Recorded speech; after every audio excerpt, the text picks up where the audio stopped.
Mark. Wow. Thank you. Bill wasn't really sure. I mean, it's only been shown one other time at Sundance, and you really have to know how much people love this film. I mean, the committee, when we watched it, we absolutely adored it, and it's just such a powerful piece. There's so many projects you can pick to be your first venture. Why this one? I love the music. Music has always been sort of important in my life, and it was a story about something. Interestingly, the notion that Josh was the shooter came late in the game. Jeff and Casey, the two writers, came to my house and we worked on it, and then it was about a father who felt guilt about being absent, and his son was taken away from him. And Casey called up. They came to LA, and then I went to Oklahoma City once to work on the script. And in all candor, I was thinking, I don't think this is going to go anywhere. And then Casey calls. He said it was my idea, it was Casey's idea. He said, what if Josh was the shooter? And I had the same reaction I hope that you had tonight. I got chills, and I had to sit down. And I immediately rejected it, because everything I knew about that family and Sam, I didn't know how do you tell that story? What must that be like? So my second thought was, well, then this is the film again. And then the cast, I mean, that you put together, I mean, were these people that you had in mind while you were working on it, and how long was that process where you were, from script to first set a day on production? I mean, what was the process? As with most indie films, we spent about 2 years working on it. There were a couple of false starts with other producers, and then I met Keith Carver, who said, Bill, I can get this made. And then I was behind from that point on, and rushing to catch up. I'm going to say it was about 2 years from the time I saw it until we shot it, which in indie world, that's laser speed. Sure. Yeah. And you take your moments, obviously you've had a pretty serious career, and you've probably watched and learned from the best, but I mean, to plan out the beats, to plan out the moments, and you have a big theater background, I mean, how do you play with that tempo? Where you really unfold and peel the layers back of the onion.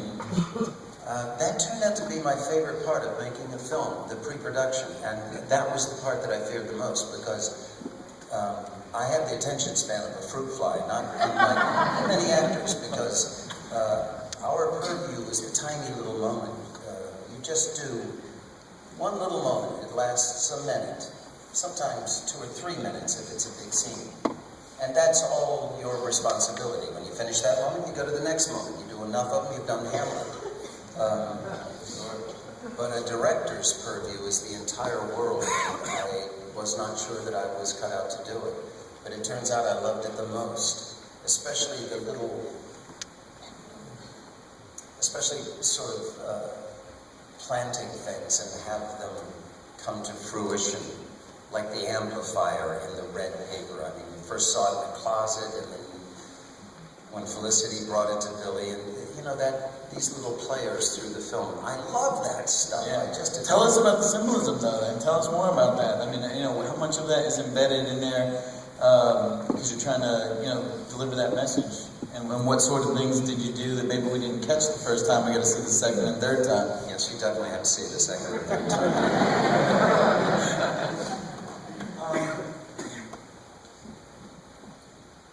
Well, so many of them were bringing the story back to Josh, whom you only got to see in 2 or 3 scenes. He's out of the film quickly, because we realized quickly, pretty much from Jump Street, that we couldn't tell the story of Josh, and we've been faulted.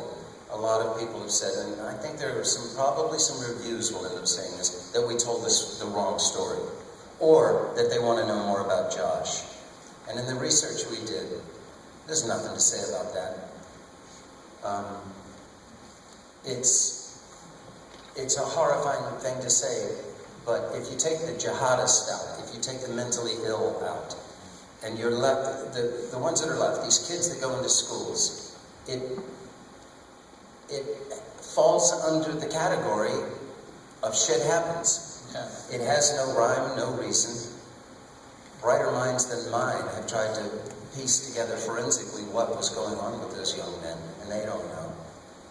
I mean, they were watching violent movies. So were a lot of people. They were dressing like goths. So were a lot of kids.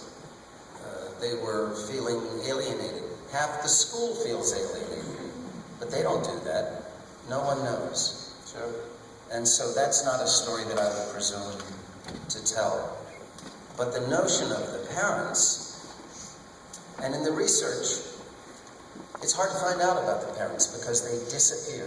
Felicity found this great quote, that if they have a great support group, they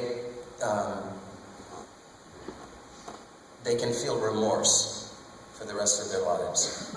But if they don't have a support group, they feel shame.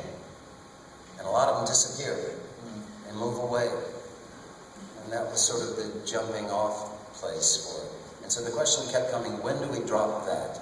When do we put the reveal? And I kept moving it back, and I moved it back into the body of the film as long as I dared. Because when you have a reveal like that, if you've been playing God with your audience, when the reveal comes, they go, oh, well, come on. you hoodwinked me. So I was very conscious of making sure that everything in the beginning of the film was truthful about what had happened without saying, oh, by the way, Josh was the shooter.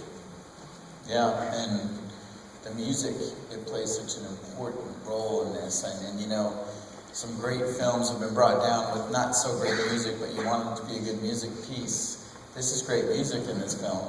So how much of that came before, how much of that came after, how much of that was planned? Oh, all came before.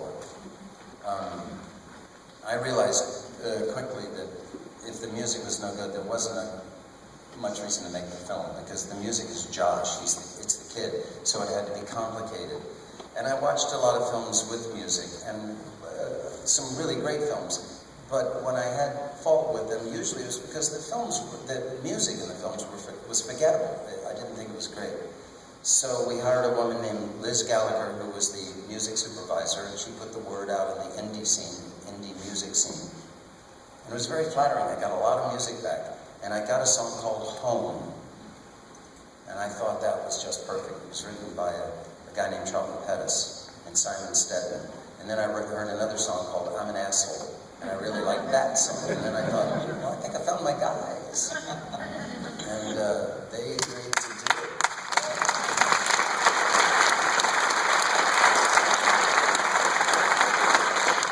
What did you shoot that on?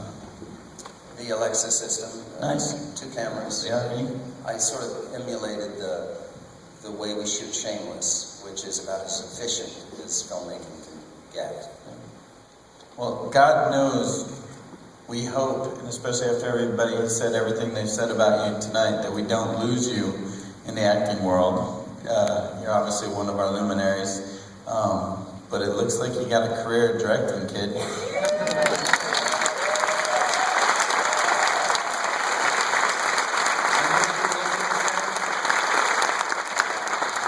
Felicity said, well, this is your 3rd act.